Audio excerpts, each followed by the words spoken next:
कादम्बरी जो ग्रंथ है वह वृष्टि विज्ञान पर आधारित है। वृष्टि के नाना प्रकार के आयाम जो हैं वह कैसे प्राप्त होते हैं उसके ऊपर यह ग्रंथ है, जिसमें राशि चक्र के आधार पर वृष्टि का पूर्वानुमान कैसे ज्ञात करते हैं या कैसे उसको हम परिलक्षित कर सकते हैं कि वृष्टि होगी, नहीं होगी, अनावृष्टि होगी या अतिवृष्टि होगी। यह जो बातें हैं, यह सभी जो बातें इस ग्रंथ में समाहित है। तो हमारे आचार्य ने इसको एक व्यवस्थित रूप दिया जिसको राशि चक्र कहा, और राशि चक्र के आधार पर ही वृष्टि का पूर्वानुमान कैसे हो इसके बारे में अपने कादम्बरी नामक ग्रंथ में लिखा। तो मैं उन्हीं के जो मुख्य बातें हैं उनको मैं यहाँ पर रखना चाहूंगा। पहले तो कहते हैं कि मिथुने मंगलो जीवस तूले यदि शनैश्चरः राहु धनुषि मेघा शिव तदानीम प्रबलाधिका।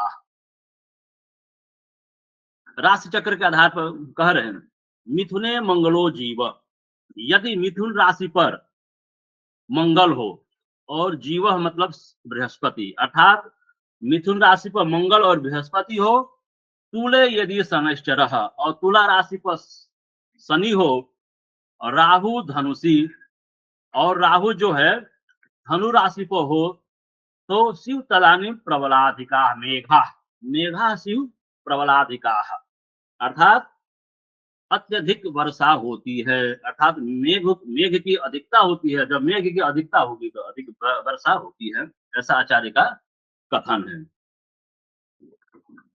उसी के बाद इसी राशि चक्र में कहते हैं कि करके बृहस्पति सिंहे शुक्र स्याद मंगलस्तुले शनिर्मीने तृणम सस्यम वृष्टिश्चापि न जायते।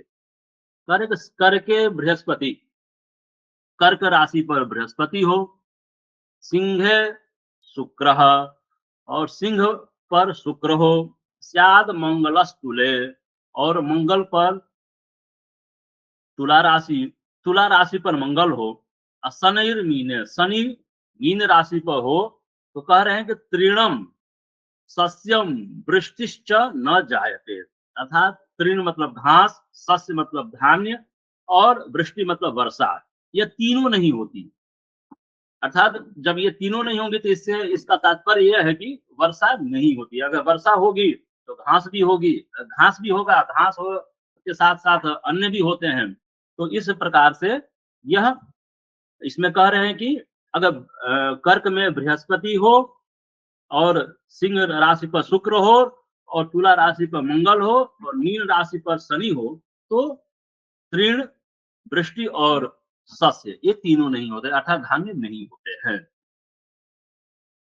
इसी प्रकार से आगे कहते हैं कि सिंहे शुक्रस्तुले भौम करके जीवे भवेद यदि महावातो धूलिपातो भवेद धान्य महार्घता। सिंहे शुक्र, सिंह राशि पर शुक्र हो, तुले भौम, और मंगल तुला राशि पर हो, करके जीवो, जीव अर्थात बृहस्पति किस राशि पर हो, कर्क राशि पर हो, भवेद यदि महावातो, महावात मतलब वायु, अर्थात तेज वायु चलती है, धूलिपात, धूलिपात मतलब कि रज वृष्टि जिसको कहते हैं, रज मतलब धूल, धूल की वृष्टि, अर्थात जहां कभी देखते हैं कि ऐसी स्थिति में क्या होता है कि बहुत आंधी आती है, और आंधी आती है तो आकाश में धूल व्याप्त हो जाता है। यह जो स्थिति होती है इसी को हम कहते हैं रजो वृष्टि, माने रज की वृष्टि होती है। और भवेद, और कह रहे हैं कि भवेद धान्य महार्घता, और धान्य की महंगाई अर्थात अन्न की महंगाई होती है। तो ऐसा इसका यह तात्पर्य है कि उस समय जो अकाल की स्थिति होती है, क्योंकि इस स्थिति में बहुत तेज हवाएं चलती हैं, और हवा जब धूल की हवा होगी तो ये अर्थात तो बारिश नहीं होती है, तभी धूल की हवा होती है। और जब धूल की हवा होती है तो जो अन्न है इत्यादि जो वो नहीं उपज पाते हैं, जिससे महंगाई बढ़ती है। धूल की हवा, अगर बारिश के समय अगर धूल की हवा हो तो समझ जाए कि बारिश उस संदर्भ में नहीं है, उस कालखंड में बारिश नहीं है, इसीलिए धूल की हवा चल रही है, या अर्थात धूल की बारिश हो रही है, जिसको हम कहते हैं रजो वृष्टि भी कहते हैं। आगे आचार्य कह रहे हैं कि दुर्भिक्षाय सनिर्मीने गुरु करके पूजस्तुले अनावृष्टिश्च दुर्भिक्षम मीने शुक्रेन्दु मंगलैः। दुर्भिक्षाय सनिर्मीने, शनि जो है मीन राशि पर हो, गुरु करके, गुरु जो है कर्क राशि पर हो, कुजस्तुले, कुज मतलब होता है मंगल, कहाँ पर हो, तुला राशि पर हो, तो कह रहे अनावृष्टि, तो क्या होती है, अनावृष्टि होती है, अर्थात बारिश नहीं होती है। और दुर्भिक्षम, दुर्भिक्ष भी होता है। दुर्भिक्ष का तात्पर्य यहाँ पर है, दुर्भिक्ष का अर्थ व्यापक इसमें है। दुर्भिक्ष मतलब कि अनावृष्टि भी होती है, अतिवृष्टि भी होती है। अब जो अकाल का जो काल होता है उसी को हम दुर्भिक्ष कहते हैं। तो कह रहे हैं कि शनिर मीने, शनि जो है मीन राशि को हो, गुरु करके, गुरु जो है कर्क राशि को हो, और कुजस्तुले, और कुज जो है अर्थात मंगल जो है तुला राशि को हो, तो अनावृष्टि और दुर्भिक्ष होता है। फिर से आगे इसी में कहते हैं मीने शुक्रेन्दु मंगल ही, अर्थात मीन राशि पर शुक्र हो, इंदु मतलब चंद्रमा हो, और मंगल हो, तो क्या होता है, दुर्भिक्ष होता है। तो इस जो ये जो स्थिति होती है इसमें बारिश नहीं होती है, अनावृष्टि होती है, और उस के वजह से दुर्भिक्ष होता है। इस प्रकार से यह आचार्य का इस प्रकार से कथन है। फिर से कह रहे हैं कि अब इसी राशि चक्र योग में थोड़ा थोड़ा सा इसमें क्या किए हैं आचार्य, अलग अलग आयाम दिए हैं, जिसमें नक्षत्र योग है, राशि योग है, सप्त योग है, इस तरह प्रकार के है योग है, जिसमें आगे कहते हैं कि चित्रायाम यदि शुक्र स्यान मघायाम यदि मंगल रोहिण्याम शनिरायातः सर्वम सस्यम विनश्यति। चित्रायाम यदि शुक्र, चित्रा में शुक्र हो, स्यात् मघायाम यदि मंगल, मघा में मंगल हो, और रोहिण्याम शनि आयातः, अर्थात रोहिणी में शनि हो, सर्वम सस्यम विनश्यति, इस स्थिति में सभी प्रकार के धान्य नष्ट हो जाते हैं। अर्थात इस अगर चित्रा में शुक्र, मघा में मंगल और रोहिणी में शनि होने की स्थिति में सभी प्रकार के अन्न अर्थात धान्य नष्ट हो जाते हैं। फिर से आगे कह रहे हैं शनि स्याद उत्तराषाढ़े सप्तमक्षे दिवाकरः विनश्यति जलम तत्र प्रजा च बहु विद्यते। शनि स्याद उत्तराषाढ़, यदि शनि उत्तराषाढ़ में हो और सप्तमर्क्षे दिवाकर, दिवाकर अर्थात सूर्य कहाँ पर हो, तो सप्तमर्क्षे, देखिए यहाँ पर ये कह रहे हैं कि सप्तमर्क्षे अर्थात सातवीं राशि पे, जहां पर इसका यही तात्पर्य हुआ कि शनि जिस राशि पर हो अर्थात उत्तराषाढ़ा राशि, उत्तराषाढ़ा नक्षत्र पर हो, उसकी सातवीं राशि, जब सातवीं राशि हम देखेंगे तो उत्तराषाढ़, उत्तराषाढ़ा की जो सातवीं राशि होगी वो 13वीं जो नक्षत्र होगी, अर्थात 27 नक्षत्र में 13वीं जो नक्षत्र होगी वह उत्तराषाढ़ का नक्षत्र होगा अश्लेषा। अर्थात यहाँ पर अश्लेषा न कह के दिवाकर सप्तम अक्षय कह रहे हैं।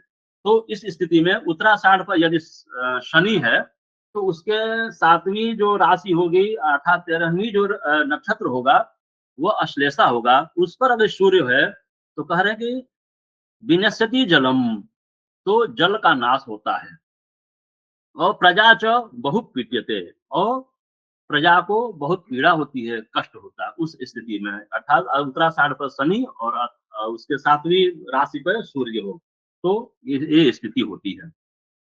फिर से आगे कह रहे हैं शनिर यदि धनिष्ठायां तत्रैव यदि मंगलः अनावृष्टिस्तदा तत्र स्याद् हानिश्च जायते। शनिर यदि धनिष्ठायां, शनि धनिष्ठा नक्षत्र पर हो और तत्रैव यदि मंगलः, उसी जगह बस उसी राशि पर उसी नक्षत्र पर मंगल हो, तो कह रहे हैं कि अनावृष्टिस्तदा सस्य, तो अनावृष्टि होती है और सस्य हानि से जायते, और धान्य की अर्थात अनाज की, अन्न की हानि होती है अर्थात नाश होता है। ऐसा आचार्य का कथन है। फिर से आगे आचार्य कहते हैं कि गुरु शत विषायाम स्यात् चित्रायाम यदि मंगलः श्रवणे वा धनिष्ठायाम गुरु शुक्रावस्थितौ गोधूमास्तत्र नश्यन्ति सर्वसस्यर्महार्घता मघाधनिष्ठयोर्जीवे निर्ण्याम राहु महार्घता। अर्थात शतभिषा पर गुरु हो और चित्रा पर मंगल हो अथवा श्रवण पर धनिष्ठा हो और गुरु शुक्र एक साथ बैठे हों, तो कह रहे हैं कि गोधूमास्त अर्थात गेहूं का नाश होता है और अन्य जो धान्य है, अन्न है, वो महंगे हो जाते हैं। और आगे कह रहे हैं कि मघा धनिष्ठयोर जीवे, अर्थात मघा और धनिष्ठा पर जीवे मतलब बृहस्पति की स्थिति होने से, और मृग्याम राहु, और मृगशिरा पर राहु होने से महार्घता महंगाई बढ़ती है। अर्थात अन्न की अधिकता जब नहीं होगी तो महंगाई अपने आप बढ़ जाती है। तो इस प्रकार के से जो आचार्य हैं वो नक्षत्रों के आधार पे वृष्टि का अनुमान करते हैं, और वृष्टि के से और अनावृष्टि से होने वाले जो परिणाम स्वरूप अन्न का जो महत्व है, अर्थात अन्न की महंगाई कैसी हो, किस स्थिति में होती है, उसका यहाँ पर बताते हैं। फिर से कह रहे हैं कि भरण्याम या वा विशाखायाम गुरु शुक्रौर महार्घता आद्रायाम शनि राहु चेद अनावृष्टिस्तदा भवे। भरण्याम वा विशाखायाम, भरणी में अथवा विशाखा में क्या हो, गुरु शुक्र हो, और यदि गुरु और शुक्र हो तो महार्घता, तो क्या होती है, महंगाई होती है। और आद्रायाम शनि राहु, और आद्रा पर शनि और राहु होने से चेत अनावृष्टि, अर्थात बारिश नहीं होती है। इस प्रकार से नक्षत्रों के आधार पे वृष्टि का अनुमान हमारे आचार्य ने किया है। इसलिए कह रहे हैं कि एक योग बनाते हैं सम सप्तक योग, सम सप्तक योग। अब इसका तात्पर्य यह है कि सम सप्तक योग का कि जिस राशि पे जो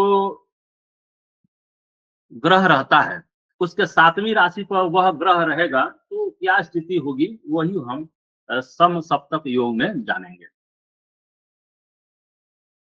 कह रहे कि पूर्वस्याम दृश्यते शुक्र पश्चिमायाम बृहस्पति सम सप्तमयोर योगात अनावृष्टि प्रचक्षते। पूर्व में शुक्र हो और पश्चिमायाम बृहस्पति, और पश्चिम में बृहस्पति हो, तो इस प्रकार के जो सम सप्तक योग बनता है उस योग में क्या होती है, अनावृष्टि प्रचक्षते, ये अनावृष्टि होती है, इसमें वृष्टि नहीं होती है।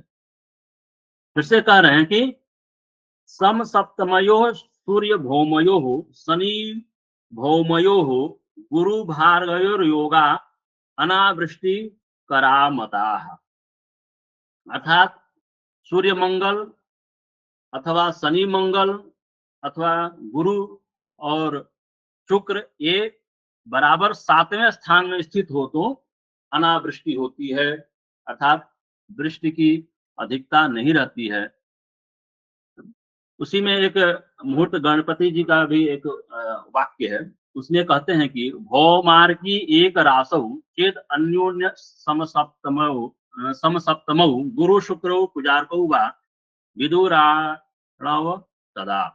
कह रहे कि भौमार्की, भौम और शनि एक राशि को हो गुरु और शुक्र अथवा मंगल और सूर्य एक राशि पर आपस में सातवें में हो, एक राशि पर इस मैंने मंगल और शनि एक राशि पर हो और गुरु शुक्र उसके सातवें में हो, इस स्थिति में कह रहे हैं कि वर्ष विदुः आणव सदा मैंने इसमें वर्षा होती है। करे गुरुणा यदि शुक्रस्य दृश्यते समसप्तकम रवेर्गुरोर्भृगौ खेटिः सप्तमेर्नास्ति वर्षणम्। गुरुणा यदि शुक्रस्य, गुरु से शुक्र का यदि समसप्तक हो, यानी गुरु जहां बैठा हो उसमें शुक्र सातवें राशि पर बैठा हो, अथवा कह रहे हैं कि रवेर गुरु भृगु खेटे, रवि गुरु और भृगु मतलब शुक्र, ये जो है आपस में जब समसप्तक होते हैं तो कहते हैं कि नास्ति वर्षणम, वर्षा नहीं होती है। अरे मंगले ने तो शुक्रस्य यदि स्यात् समसप्तकम शनिना वापि जीवस्य भवेत् प्राग्विषि वर्षणम। मंगले न तो शुक्रस्य, मंगल से शुक्र का स्यात् सप्तम, अगर मंगल से शुक्र का सप्तम हो और शनिना वापि जीवस्य भवेत् प्राग्विषि वर्षणम, और शनि से गुरु का योग हो, तो इस स्थिति में वर्षा ऋतु में अच्छी वर्षा नहीं होती है। अर्थात मंगल से शुक्र का और शनि से बृहस्पति का समसप्तक, अर्थात मंगल से सातवीं शुक्र हो और शनि से सातवीं गुरु हो, इस स्थिति में वर्षा नहीं होती है। आगे कहते हैं कि क्रूराम सह सौम्यश्च यदि स्यात् समसप्तकम अनावृष्टिस्तदा तत्र भवे लोक प्रपीडनम। क्रूराम सह, क्रूर ग्रहों के का, सह सौम्यश्च, सौम्य ग्रहों के साथ सप्तमक हो, अर्थात क्रूर ग्रह जहां बैठे हो उससे सातवीं राशि पर सौम्य ग्रह अर्थात शुभ ग्रह बैठे हो तो क्या होती है, स्यात्, अगर ऐसी होती हो तो अनावृष्टि तदा तत्र, उस स्थिति में अनावृष्टि होती है और भवेत् लोक प्रपीडनम, और लोक में पीड़ा पहुंचती है, अर्थात लोक अर्थात जन उससे भयभीत होता है। आगे इसमें आचार्य कहते हैं कि वृक्ष प्रवेशे शुक्रस्य त्रिकोणे सप्तमे शशि जल राशि स्थितः शुक्रः दृष्टो वा तु प्रवर्षति। वृक्ष प्रवेशे शुक्रस्य, कह रहे कि नक्षत्र के प्रवेश के समय कौन, शुक्र, अर्थात शुक्र के नक्षत्र प्रवेश के समय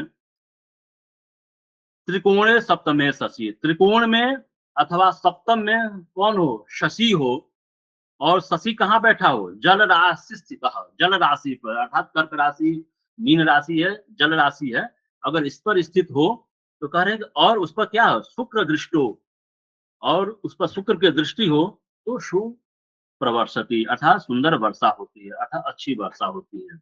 अच्छा, अर्थात शुक्र के नक्षत्र के समय चंद्रमा कहाँ पर हो, त्रिकोण में हो, अर्थात शुक्र के से त्रिकोण में, त्रिकोण मतलब पांचवें नौवें में हो और या अथवा सातवें में हो तो, और चंद्रमा पे, चंद्रमा जो है जल राशि पर स्थित हो और उस पर शुक्र की दृष्टि हो तो अच्छी वर्षा होती है, ऐसा आचार्य का कथन है। सौमः शनैर्मंगलाद् वा त्रिकोणे सप्तमेपि वा जल राशि स्थितः शुक्रः दृष्टो वा सुवर्षति। सौमः शनैर्मंगलाद् वा, अर्थात शनि अथवा मंगल से त्रिकोणे सप्तमे पीवा, त्रिकोण अथवा सप्तम में चंद्रमा हो, अर्थात सोम हो, अर्थात चंद्रमा हो और जल राशि स्थित, और चंद्रमा जो है जल राशि पर हो, और कह रहे शुक्र दृष्टो, और शुक्र देखा जाता हो, शुक्र के द्वारा देखा जाता हो तो सुवर्षति, सुंदर वर्षा होती है, अच्छी वर्षा होती है। आगे कह रहे हैं कि शनि त्रिकोणे केंद्रे वा यदि सौम्यो अनुवर्तते जलराशि स्थितः शुक्रः दृष्टो वा सुवर्षति। शनि त्रिकोणे केंद्रे वा यदि सौम्यो अनुवर्तते। त्रिकोण अथवा केंद्र में क्या हो, शनि हो, और सौम्य ग्रह अनुवर्तन करता हो अर्थात उसी पर हो रहता हो, चलता हो, तो कह रहे हैं कि और शुक्र जो है कि शुक्र के दृष्टि हो तो सुवर्षति अर्थात सुंदर वर्षा होती है।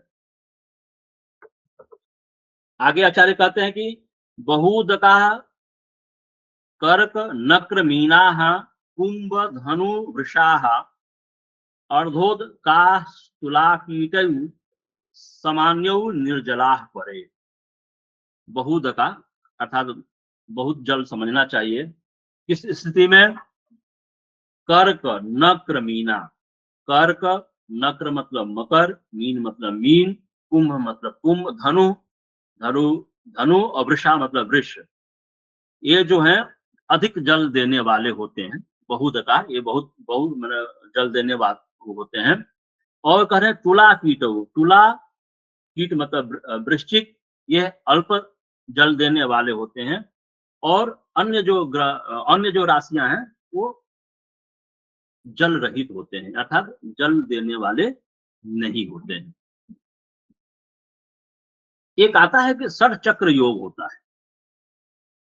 इसमें 6 प्रकार के योग होते हैं। इसका जो विस्तृत बहुत क्षेत्र है, लेकिन समयाभाव और समय की मर्यादा के कारण मैं इसका मैं विस्तृत विचार नहीं करता हूँ। केवल संक्षिप्त में जो आचार्य बताए हैं उसको मैं यहाँ पर रखता हूँ।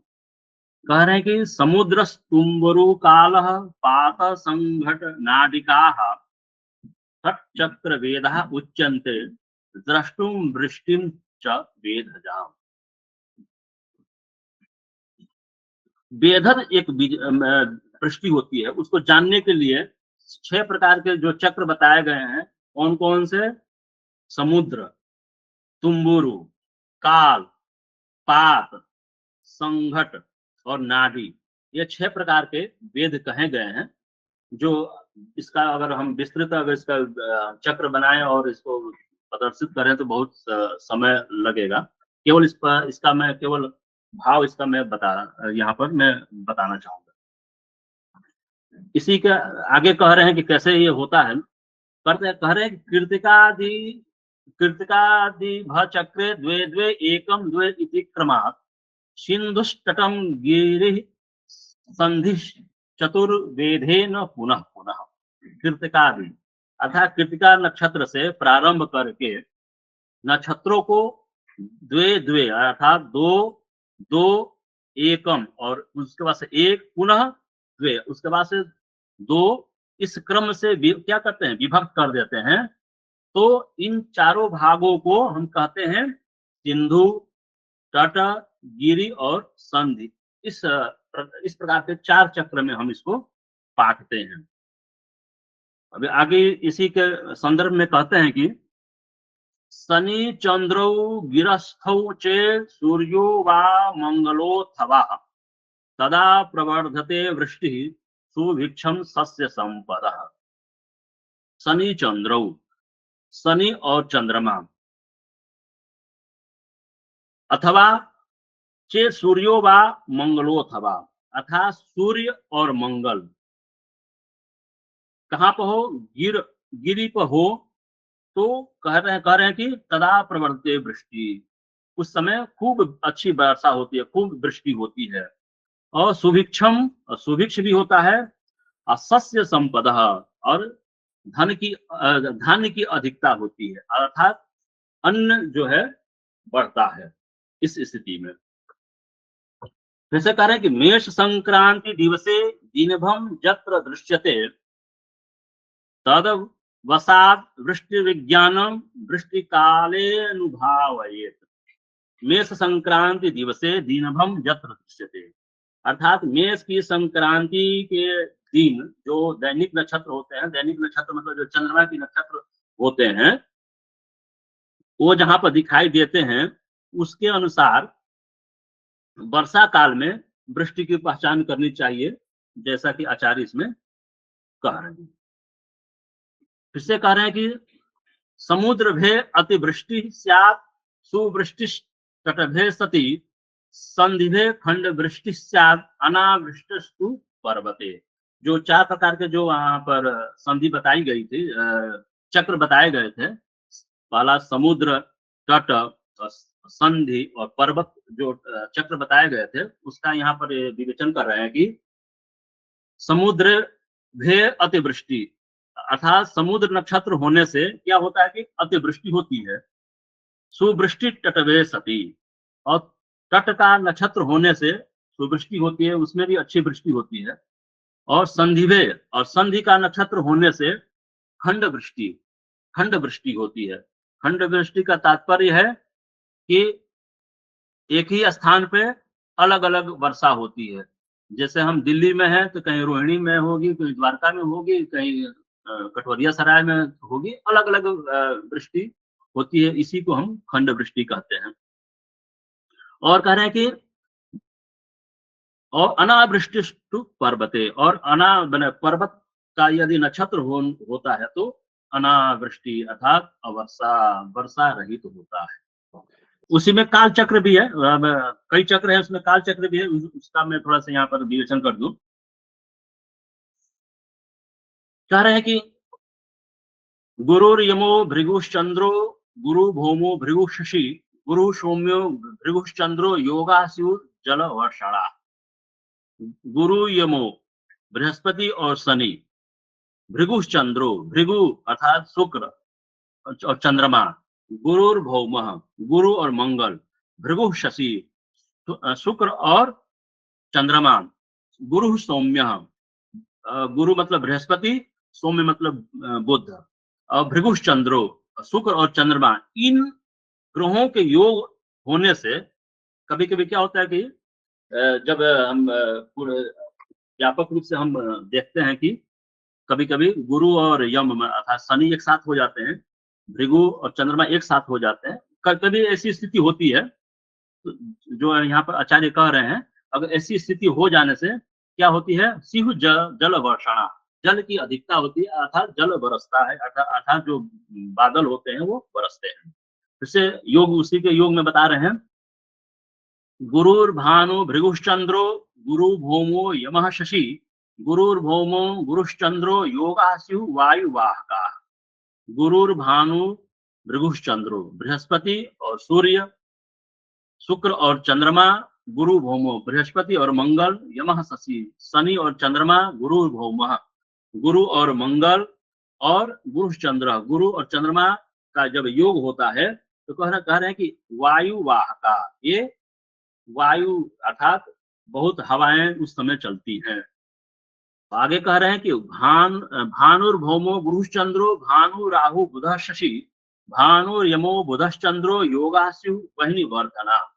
भानु भौम, भानु मतलब सूर्य, भौम मतलब मंगल, सूर्य मंगल, गुरु चंद्र, गुरु और चंद्रमा, भानु राहु, सूर्य और राहु, बुध शशि, बुध और चंद्रमा, भानु यमो, सूर्य और यम शनि, तथा बुध चंद्र, बुध और चंद्रमा की यदि योग होता है तो वहनी वर्धना, वहनी की अधिकता होती है। अर्थात उस समय क्या होता है कि आसपास जितने भी क्षेत्र होते हैं उसमें कहीं ना कहीं अग्नि की अधिकता अर्थात आग लगने की संभावनाएं ज्यादा होती है। इससे कह रहे हैं कि योग का ही हम यहाँ पर चर्चा कर रहे हैं। इसमें बता रहे हैं यमो यमो भौमस तमश्चंद्रो यमो भौमो गुरु शशि यमः केतु भृगुश्चंद्रो योगास्यु शैलपातना।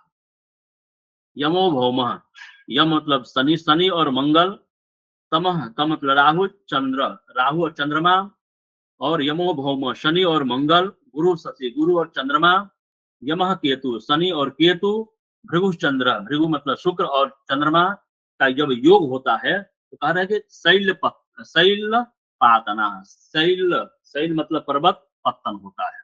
पर्वत पत्तन अर्थात देखते हैं कि जो पहाड़ी क्षेत्र में जब इस प्रकार का जब योग होता है तो देखते हैं कि अतिवृष्टि होती है, और जैसे बाद पहाड़ जो नहीं कहते हैं खिसक रहे हैं, ये इस प्रकार की पर्वत पतन होता है। इसी के आगे कहते हैं कि भौमः केतु भृगुः चंद्रो योगो विद्युत प्रचारकः यमो भौमो भृगुश्चैव नाडिस्था शैलपातना। भौम केतु मंगल और केतु, भृगु चंद्रो शुक्र और चंद्रमा के योग से विद्युत प्रचार होता है। अर्थात उस समय इस समय की स्थिति होती है तो जो है विद्युत का, अर्थात हम कहते हैं कि बिजली ज्यादा कड़कती है। और कह रहे हैं कि यमो भौमः, यम मतलब शनि, भौम मतलब मंगल और भृगु मतलब शुक्र। कह रहे हैं कि एक नाड़ी अगर एक साथ अगर हो जाने से कह रहे हैं कि शैल पातना, वही पर्वत पतन होता है, शैल पात होता है, अर्थात पर्वत आपस में टकराते हैं या खिसकते हैं। इस प्रकार से हमारे आचार्य ने राशि चक्र के योग, राशि चक्र के आधार पर वृष्टि का पूर्वानुमान तथा उस समय के घटित होने वाले घटनाओं का समावेश किया है। इसी के साथ यह जो हमारा व्याख्यान का शीर्षक था वो समाप्त हुआ।